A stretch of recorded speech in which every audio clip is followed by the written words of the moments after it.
Harry Kane is one of the greatest footballers of all time. Or is he? Some say he can't be a great as he hasn't won a single trophy in his career. So to prove the doubters wrong, he's moved to Bayern Munich, who know how to win. Obviously, he's asked me to be the manager, and we're going to try and win as many trophies together as possible, and maybe even a Ballon d'Or. However, we've only got the 4 years of his contract to do it in. So, where do we start? Well, we're going to need to build a team that helps Harry. But seeing as it cost £100 million, we need to raise funds by selling players. Benjamin Pavard and Thomas Muller didn't feature in my plans, so I sold them both for a combined £82.5 million. For me, Mazraoui is the weak link in this team, so to replace him, I brought in Reece James for £65 million. Him and Kane play together for England, so they should have a good understanding. Well, providing that Reece James doesn't get injured. But sure enough, in their first game, the Englishman linked up for Kane to score the only goal of the game, which resulted in trophy number 1, the German Super Cup. If they can keep this up, we are sure to win every trophy possible. But weeks into the season, Kane has broken his elbow and is out for 2 months. This is a complete disaster, and it's really cost us. We've been knocked out of the Champions League group stage without Harry Kane scoring goals for us. But as we came third in the group, we dropped down into the Europa League, so we still have a chance to compete for another trophy. To win that trophy, maybe we need to bring in another player who knows Kane's game really well. And I've got the perfect player. Why don't we bring in his best friend, Son? We don't have the budget to buy him outright, so we're going to have to offer Kingsley Coman in a trade offer and £10 million. Hold on, they want 30 million and Kingsley Coman. Let's bring it down to 23 million instead, and we've got a deal done. So now we have Son on the left wing who knows how to get the best out of Harry Kane. But we need them to rekindle their chemistry fast, as we're only 1 point clear at the top of the table at the halfway mark of the season. Can Kane and Bayern hold on to win it? So at the end of the season, it looks like we've qualified for the Europa League final coming up. Okay, that's a good sign. We've won the DFB Pokal, so that's 2 trophies this season. What about the Bundesliga? We've won it! Come on, 4 points clear of Borussia Dortmund. So now it's just the Europa League final against Atletico Madrid. Are we going to win this one? Oh, you hate to see it. We've missed out on the trophy and Kane didn't score. So Kane has won 3 trophies this season, but it's the bare minimum in Germany for Bayern Munich. Ooh. This isn't good. I know Kane was injured for 2 months, but he scored 11 fewer goals than Gnabry, and I'd argue Son's goal-to-game ratio is more impressive. Although with his 17 assists, he does have the most goal contributions in the team, which is something. So where do we need to improve this team? Wait, where's Goretzka gone? What?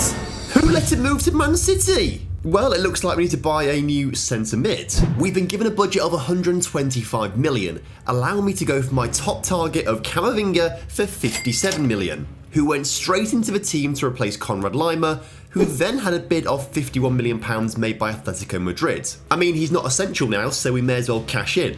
And we were able to negotiate up to £65 million, and that was him gone. This gave us money to play with, and Neuer isn't getting any younger. There's only one man that I wanted, so I paid £75 million for an 88 rated Mike Maignan to become our new number 1.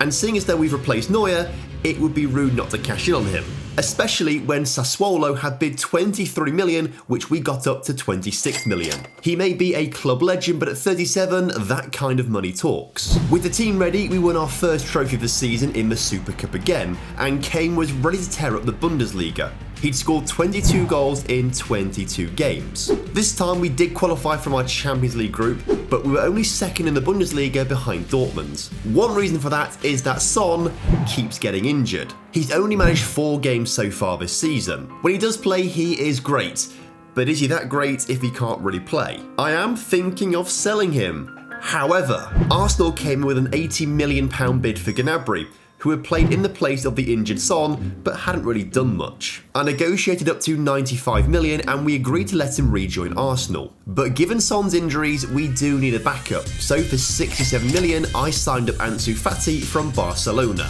But then out of nowhere, Wolves have come in with a huge £84 million bid for Son, which we worked hard to negotiate up to 112 million. I do not know where Wolves have got this money from, but I am not going to complain, and we can't say no to that sort of money for an injury-prone player. So a year after signing, Son was gone.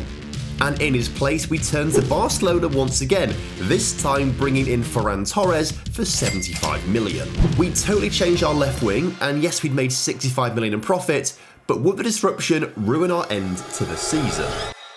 Okay, shall we see what we've won? We've just beaten Schalke in the DFB Pokal, so that's trophy number 2 for the season. As for the Bundesliga, we've won it again, this time by a single point ahead of Borussia Dortmund. As for the Champions League, we just got past the round of 16 beating Newcastle. We then got through the quarterfinals by beating PSG 3-2 on aggregate. But we lost heavily to Spurs? No! If Spurs win this, Harry Kane's in the mud. They did as well. They actually did. Oh no. Harry Kane left Spurs to win trophies, and Spurs have gone on to win the biggest one without him. We may have won 6 out of 8 trophies so far this season, but I don't think anyone's going to take Harry seriously until we win the Champions League. Over summer, Kane won the Euros with England. Him and Reece James should be in good form for the upcoming season. Hopefully it's a sign of good things to come. We've got 136 million to spend for season 3, but I'll be honest with you, I don't know how we improve this team unless we can make Camavinga a backup player. Which is exactly what I did by spending £100 million on Rodri, bringing in the 89 rated CDM to improve the team. Okay, I think this team could be perfect now. And they got off to winning ways in the Champions League and Bundesliga. Plus, Kane has scored 26 goals in 25 games, and it could be a Ballon d'Or winning year for him. He's just been shortlisted for the award, but can he go on to actually win it? Come on, moment of truth. He's done it! Harry Kane is the best player in the world, Ballon d'Or winner. Now, we just need to win that Champions League to secure his status as an all-time great. However, there is an issue. Off camera, I'd just given Sane a new contract. He only had 7 months left on his current deal, but he forced in a release fee clause. Days after signing, that release fee clause was triggered. I can't offer him a new contract as he's just signed his current one, leaving us helpless to stop him leaving the club. Snakes don't hiss, they just promise you 3 more years and instead give you 3 more days. I do have a plan though, and that's triggering the £120 million release fee clause of Moussa Diaby, who looks pretty good. I think we'll be okay. And we were, as we went on to win a 3rd DFB Pokal and a 3rd Bundesliga. As for the Champions League, well, we've made the final and we're taking on Real Madrid. It's actually crazy, our worst rated player is 87. If we win this game, Harry Kane goes down as an all-time legend. Alphonso Davies finding a bit of space here, switches the play over towards Reece James, who wins the ball nicely, gets past his man, puts a cross towards Harry Kane, who can't get his head on it. Ferran Torres finds a ball out towards Reece James, who puts a ball through to Diaby, who's been superb since joining for us in January. Gets past his man just about, finds Harry Kane, Kane shoots, Kane scores! We open up the lead here. It just had to be that man, the man who is about to become a footballing legend. Madrid now looking to get back in this game as Benzema is allowed to put a ball into the middle and Valverde's there. Kimmich finds a bit of room, puts the ball inside to Diaby, who finds Musiala. We're 2-1 up. And we've got the lead going into half-time. Come on. Musiala finds Diaby on the counter-attack here, and it's Kane in the middle, waiting. Cross comes in, Kane's there, he just misses it. Real Madrid once again trying to find an attack down that far side of the pitch. Valverde's got some space in the middle, gets a cross in, somehow it's not gone in the back of the net. We've got less than 10 minutes to hold on here, but Madrid coming forward again. Benzema, it's got to be. We're getting so lucky here, so lucky. Again, Alexander Isak now coming forward from Madrid. Can't get his pass away. Luckily, De Ligt is on hand. One last chance. Kimmich puts the ball in the middle. It's cleared. Is that going to be time? And the referee says that's time. We've done it. We've won the Champions League. This has to secure Kane's legacy as an all-time great. 3 Super Cups, 3 DFB Pokals, 3 Bundesliga, a Champions League and a Ballon d'Or.